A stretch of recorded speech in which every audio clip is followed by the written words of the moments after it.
In the highest peaks of the world, where the air is thin and silence reigns, a legend whispers through the wind. For centuries, tales have been told of a creature that walks these icy slopes, leaving behind only mystery and a single, giant footprint. It's a story born from the shadows, a fear of what lies just beyond the light of our campfires. We are drawn to these mysteries, compelled to explore the unknown, to hunt for the truth in a world of snow and stone. This is the story of the abominable snowman, the creature they call the Yeti. The Himalayas, a vast, unforgiving wilderness stretching across Asia, for the people who live in its shadow, like the Sherpas of Nepal. This is not just a mountain range, it is a sacred, living landscape. And within this landscape lives a creature known as the Yeti, or the man-bear, described as a towering aplak, being covered in dark, shaggy hair. It walks on two legs, and is said to possess immense strength. Is this creature merely a product of folklore, a manifestation of our primal fear of the dark? Or could there be a living, breathing animal behind the legend? That is the question that has drawn explorers, scientists, and adventurers to these peaks for generations. The legend of the Yeti is woven deep into the cultural fabric of the Himalayas. For the Sherpa people, the Yeti is not a monster to be hunted, but a respected, almost spiritual entity. Ancient texts and monastery murals depict the creature not as an evil demon, but as a wild man of the mountains, a symbol of nature's raw and untamed power. Their oral traditions, passed down through countless generations around flickering fires, speak of different types of Yetis. Some are said to be benevolent, guardians of the sacred peaks, while others are cautionary tales, warnings to those who disrespect the mountain's sanctity. These stories tell of Yetis that can make themselves invisible, or emit a high-pitched whistle that can paralyze a man with fear. They are seen as omens, their sightings heralding change or misfortune.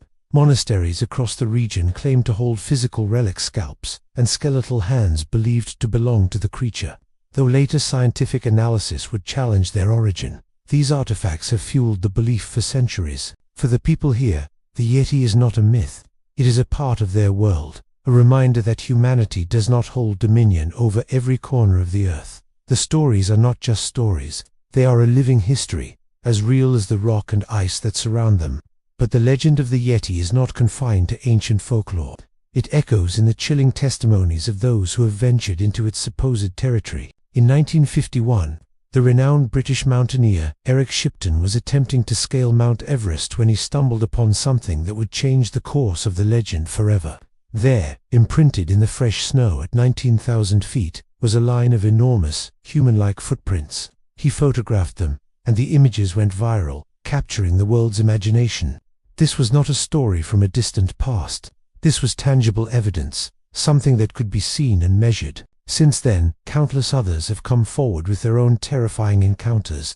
Climbers speak of being watched from the rocky crags, of hearing blood-curdling screams that echo through the valleys at night. Unlike any known animal, hikers describe fleeting glimpses of a large bipedal figure, moving with impossible speed across treacherous terrain. One famous account from a mountaineer describes waking in his tent to the sound of heavy, deliberate footsteps circling his camp, the feeling of sheer terror leaving him frozen in his sleeping bag until morning. These are not tales from a storybook. They are raw, visceral experiences from credible individuals, a testament to the profound and paralyzing fear of encountering something unknown and powerful in the heart of the wilderness. The Shipton photograph ignited a firestorm of public fascination, and with it, the dawn of the great Yeti hunts. Expeditions, funded by wealthy patrons and newspapers, began to pour into the Himalayas, armed with cameras, traps, and a burning desire to be the first to capture proof. One of the most famous was the Daily Mail Snowman Expedition of 1954. 4 months, a team of over 300 porters and scientists scoured the Everest region. They deployed Yeti-catching guns, set camera traps, and interviewed countless locals, collecting stories and examining alleged relics. They found more strange footprints and heard inexplicable sounds, but the creature itself remained elusive. Another notable expedition was led by Sir Edmund Hillary himself, the first man to summit Everest. A skeptic at heart, Hillary was determined to solve the mystery once and for all. His team collected hair samples and the supposed Yeti scalp from the Kumjung monastery. The hunt became a modern-day quest, a blend of scientific inquiry and high-altitude adventure. Using night vision goggles, explorers peered into the darkness, hoping to catch a glimpse of the phantom. Drones soared over inaccessible valleys, their cameras scanning the vast empty landscapes.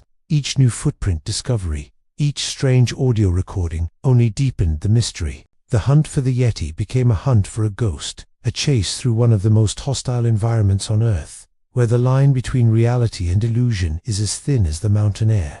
So, after decades of searching, what is the truth behind the Yeti? Science has offered some compelling, if less fantastical, explanations.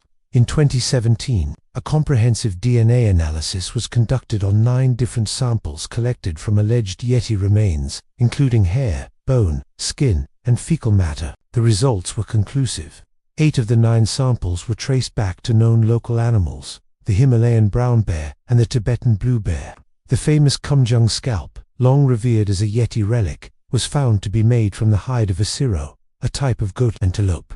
It seems the man bear of legend may, in fact, be just that, a bear. The Himalayan brown bear, a rare and reclusive subspecies, is known to occasionally stand on its hind legs, and its footprints, when partially melted and distorted by the sun, can appear eerily human-like. The fear, the strange sounds, the fleeting glimpses in the distant soul could be attributed to misidentifying a large, unfamiliar animal in a high-stress, low-visibility environment. Yet, for some, the scientific explanation doesn't fully close the book. Could a rare primate, a holdover from a bygone era, still be hiding in the vast, unexplored valleys of the Himalayas? Science suggests it's highly improbable. But the legend of the Yeti persists, not just as a case of mistaken identity, but as a powerful cultural story about our relationship with the wild.